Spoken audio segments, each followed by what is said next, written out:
ఇక లగ్జరీ వాచ్ల కుంభకోణ నేపథ్యంలోనే నిన్న తెలంగాణ మంత్రి పొంగులేటి నివాసంలో ఈడీ అధికారులు సోదాలు చేపట్టారు.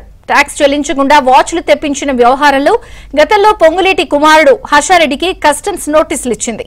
సింగపూర్ నుంచి చెన్నై పోర్టుకు వాచ్లు రాగా అలోకం నవీన్ కుమార్ అనే వ్యక్తి మధ్యవర్తిగా ఫహరుద్దీన్ ముబీన్ నుంచి వాచ్లు కొనుగోలు చేసినట్లు గుర్తించారు.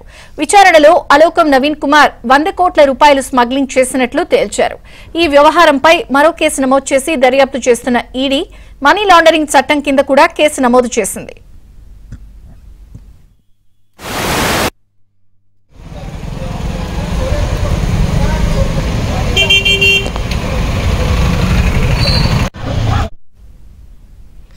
రైట్, ప్రస్తుతం పొంగులేటి శ్రీనివాసరెడ్డి కుమారుడికి సంబంధించిన వ్యవహారంలో కేసు నమోదు చేసి ఈడీ దర్యాప్తు చేస్తోంది. ప్రధానంగా లగ్జరీ వాచ్ల కుంభకోణం నేపథ్యంలోనే ఈ సోదాలు కొనసాగుతున్నట్టుగా ఈ మనీ లాండరింగ్, ట్యాక్స్ చెల్లించకుండా వాచ్లు తెప్పించిన వ్యవహారంపై పూర్తి అప్డేట్స్ క్రైమ్ ప్రతినిధి ప్రవీణ్ అడిగి తెలుసుకుందాం. ప్రవీణ్, నిన్న జరిగినటువంటి ఈడీ రైడ్స్ లో ఒక కీలకమైనటువంటి అంశం బయటపడింది.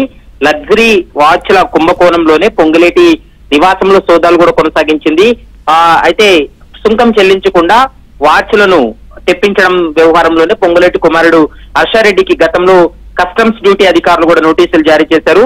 సింగపూర్ నుంచి చెన్నై పోర్టుకు వచ్చినటువంటి వాచ్లు అలోకం నవీన్ కుమార్ మధ్యవర్తిగా వ్యవహరించి ముబిన్ నుంచి కూడా ఈ వాచ్లు కొనుగోలు చేసినట్లు ప్రస్తుతం కస్టమ్స్ అధికారులు గుర్తించిన తర్వాత దీనిపైన విచారణ కొనసాగించారు. ఇదంతా కూడా బిట్ కాయిన్ల రూపంలో, అంటే అకౌంటబిలిటీ లేకుండా బిట్ కాయిన్ రూపంలోనే వీటిని కొనుగోలు చేశారని విచారణలో అలోకం నవీన్ కుమార్ 100 కోట్లు స్మగ్లింగ్ చేసినట్లు, ఇప్పటి వరకు 100 కోట్ల రూపాయలు విలువైనటువంటి వాచ్లను స్మగ్లింగ్ చేసినట్లు ఇప్పటికే కస్టమ్స్ అధికారులు గుర్తించడం జరిగింది.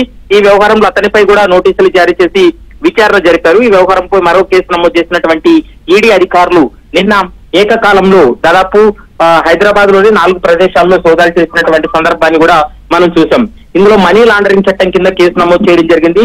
ఎందుకంటే విదేశీ అకౌంట్లకు బిట్ కాయిన్ రూపంలో ట్రాన్స్ఫర్ చేశారు కాబట్టి దాని ఆధారంగా చేసుకుని దర్యాప్తు కొనసాగించారు. ఎన్నికల సమయంలో కూడా ఈ యొక్క లగ్జరీ వాచ్ ని కొనుగోలు చేశాడనేటువంటి అంశానికి సంబంధించి కూడా పొంగులేటి నివాసంలో సోదాలు చేసి ఆదాయ పన్నును ఎగవేయడంతో పాటు అకౌంటబిలిటీ లేకుండా వీళ్ళు మనీ ట్రాన్సాక్షన్ జరిగింది. అందులో ఆర్థిక పరమైనటువంటి లావాదేవీల్లో కొంత అనుమానాస్పదమైనటువంటి లావాదేవీలు ఉన్నాయనేటువంటి అంశాన్ని గుర్తించిన తర్వాత కస్టమ్స్ అధికారులు కేసును ఆధారంగా చేసుకుని ప్రస్తుతం ఈడీ అధికారులు కూడా రంగంలో దిగి నిన్న విచారణ చేసినటువంటి పరిస్థితి అయితే కనపడుతుంది. విజయ చంద్రిక.